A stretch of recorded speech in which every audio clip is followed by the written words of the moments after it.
ఇది చిట్ట చివరికి ఏమవుతుంది? తత్వమసి. కాబట్టి ఇప్పుడు ఆయన యందు శివశక్తి, ఆయన యందు విష్ణుశక్తి, ఆయన యందు ఆదిశక్తి, ఆయన యందు విష్ణు ఉన్నప్పుడు లక్ష్మీశక్తి, ఇవన్నీ ఉండడంతో పాటు ఆయన దగ్గర ఉన్న గొప్ప గుణం ఏమిటంటే భూతనాథుడు. పరమశివుడు సమస్త భూతగణముల మీద అధికారం తను అయ్యప్ప ఇద్దరికీ ఇచ్చాడు. అందుకే మీరు ఎప్పుడైనా స్కాందం లోపలికి చూస్తే ఆశ్చర్యకరమైన విషయం మీకు ఒకటి కనపడుతుంది. అయ్యప్ప స్వామి గుళ్ళోకి వెళ్ళి అయ్యప్పని ప్రతిరోజు దర్శనం చేసుకున్నా, అప్పుడప్పుడు ఆయన గుళ్ళోకి వెళ్ళి ప్రదక్షిణం చేసే అలవాటున్నా వాళ్ళని భూతాది గణములు ఆవహించారు. ఎందుకో తెలుసా అండి? ఆయన చెప్పు చేతల్లో ఉంటాయి. ఒరేయ్ నువ్వు వాడి జోలికి వెళ్ళకు అంటాడు ఆయన. వెళ్ళం, మీకు ఉపకారం కాదండి, ఇంకంతకన్నా ఉపకారం ఏంటి? వాళ్ళు వచ్చి మీ మీద పడిపోయారు అనుకోండి, ఎన్నుంటే మాత్రం ఉపయోగం ఏముంది? వాళ్ళు మీద పడిపోకుండా ఆయన కాపాడతారు. శివుడి తర్వాత శివుడెంతగా భూతగణముల మీద అధికారం ఉన్నవాడు ఆయన. శివుడిలా ధర్మమునందు అనురక్తి ఉన్నవాడు, శివుడిలా గురువులంటే ప్రీతి ఉన్నవాడు, శివుడిలా జ్ఞానమిచ్చి మోక్షం ఇవ్వగలిగిన వాడు, విష్ణువులా పూర్ణుడు, విష్ణువులా పుష్కలుడు, విష్ణువులా ఏది కావాలంటే అది ఇవ్వగలిగిన వాడు, అమ్మవారిలా శక్తి స్వరూపుడు, అమ్మవారిలా నిరంతరము ఎటువంటి కదలికలైనా కదలించగలిగినటువంటి వాడు, ఎంత శక్తినైనా ఇవ్వగలిగిన వాడు, ఇన్ని కదలికలను ఆపి లయం చేసి మోక్షం ఇవ్వగలిగిన వాడు, ఇన్ని చెయ్యగలిగిన వాడు. కాబట్టి తనలో తాను రమిస్తూ పైకంటితో కాకుండా యోగ దృష్టితో చూస్తుంటాడు. ఎవడు లోపల ఎంత చిత్తశుద్ధితో చేస్తున్నాడు, పైకి ఎంత డాంబికంగా ఉన్నాడు. నేను మీకు ఒక యథార్థం చెప్తున్నాను ఇవాళ. ఒక్కొక్కసారి ఏ దీక్ష లేకుండా అయ్యప్ప స్వామి గుడికి వెళ్ళినటువంటి కొంతమందికి, అసలు జీవితంలో అయ్యప్ప దీక్ష తీసుకొని వాళ్ళు కొంతమంది ఆ గుడికి వెడితే 50 సార్లు దీక్ష తీసుకున్న వాళ్ళకన్నా కూడా అద్భుతమైన రీతిలో అయ్యప్పని సేవించుకునే అదృష్టాన్ని ఆయన ఇచ్చిన సందర్భాలు ఎన్నో ఉన్నాయి. దేని వల్ల ఇస్తాడో తెలుసా అండి? వీడి నా దీక్ష పట్టాడని ఇవ్వడం కాదు. వీడికి ధర్మమునందు అనురక్తి ఉంది, వీడికి వేదమునందు అనురక్తి ఉంది, వీడికి నా రూపమునందు అనురక్తి ఉంది, ఈశ్వరుడి యందు అనురక్తి ఉంది. అది ఆయనకి చాలు. నీవు విష్ణు భక్తుడవైనా అయ్యప్ప భక్తుడవే, శివభక్తుడవైనా అయ్యప్ప భక్తుడవే, శాక్తేయుడవైనా అయ్యప్ప భక్తుడవే. నువ్వు ఏ రూపాన్ని భక్తితో కొలిచి వేదాన్ని నమ్మి జీవించినా నువ్వు అయ్యప్పని చేరుకోగలవు. అది ఆయన గొప్పతనం. శివకేశవుల యొక్క అభేదమైనటువంటి రూపం, అంతటి గొప్ప స్వరూపం, సమస్త దేవతా సమాహారము. అటువంటి మహాపురుషుణ్ణి సేవించడానికి జీవితంలో గురువు గారితో అనుబంధం ఏర్పడి ఆయన మెడలో మాల వేసి శ్రీరామ రక్ష కట్టి చిట్ట చివర మళ్ళీ ఇరుముడి కట్టే పర్యంతం 41 రోజులు నువ్వు నాతో కలిసి ఉండవచ్చు. గురువుగారిచ్చిన మహదవకాశం.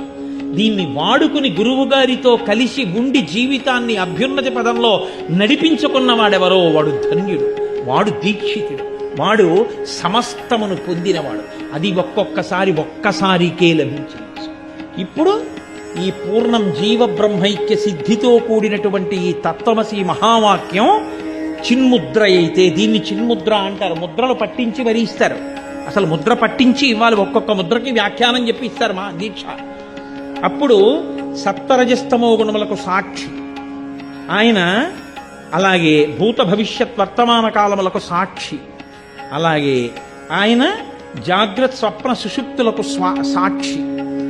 ఇలా ఈ మూడిటికి సాక్షిగా ఉండి పూర్ణమై తుది మొదలు లేని ఆత్మగా మిగిలిపోగలిగినటువంటి శక్తి మీ అంత మీకొచ్చేది కాదు.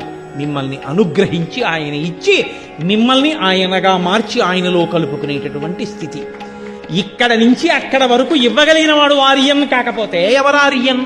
కాబట్టి మాకు గౌరవనీయుడు, మాకు పూజనీయుడు, మా పెద్ద ఆయన. మీకు లోకంలో ఎక్కడైనా శివుడు అంటే శివుడు, విష్ణు అంటే విష్ణు, శక్తి అంటే శక్తి, లక్ష్మి అంటే లక్ష్మి. లక్ష్మి ఎవరో తెలియనటువంటి రూపం ఒక్క అయ్యప్ప. ఎందుకనంటే ఆ పూర్వం, ఇప్పుడు నాకు అదంతా వివరంగా చెప్పే అవకాశం లేదు కానీ ఒక మాట మనవి చేసి విడిచిపెట్టేస్తాను. ఒకానొకప్పుడు అయ్యప్ప స్వామి ఇలా కూర్చుని తనంత తాను స్వయంభూగా వెలిశాడు విజయనగర సామ్రాజ్యం. ఎంత చెక్కినా ఇలాగే వచ్చింది విగ్రహం. భయపడి రాజుకి వెళ్ళి చెప్పాడు. అప్పుడు ఆ మహానుభావుడు రామరాయల వారు పరిపాలిస్తున్న కాలం. రాజుకి చెప్పాడు శిల్పి, ఇలా ఉన్నారు స్వామి. అదేమిటా అయ్యప్ప ఇలా ఎప్పుడు ఉండరు, ఇలా ఉన్నారేమిటి అని అడిగారు.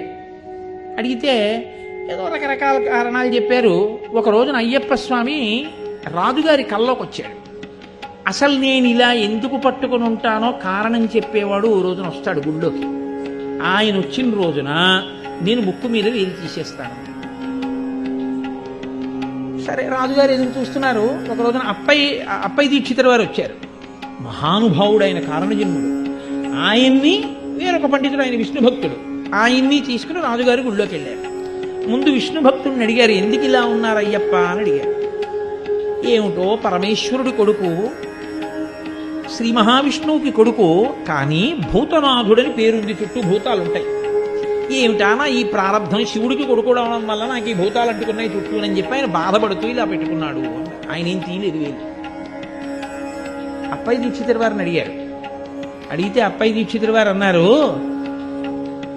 ఆయనకి తండ్రి పరమశివుడు, సందేహం లేదు. ఆయన తల్లి శ్రీ మహావిష్ణువు. తండ్రికి భార్య తల్లి అయిపోతుంది కాబట్టి పార్వతి కూడా ఆయనకి తల్లి అయిపోయింది, విష్ణు ఆయనకి తల్లి అయిపోయారు. తల్లికి తల్లి భార్య ఉండడం, ఇప్పుడు ఆడదానికి ఆడది భార్య ఉండదుగా లోకల్లో. మరి విష్ణువు తల్లి అయితే విష్ణువు భార్య లక్ష్మి నాకేమవ్వాలి అని ఇలా పెట్టి కూర్చున్నారు ఆయన. అప్పయ్య దీక్షితుల వారి శ్లోకం చెప్తే తీసేశారండి వేలు. యథార్థంగా జరిగింది ఇది రామరాయల వారి పరిపాలనా కాలంలో. పరమాచార్య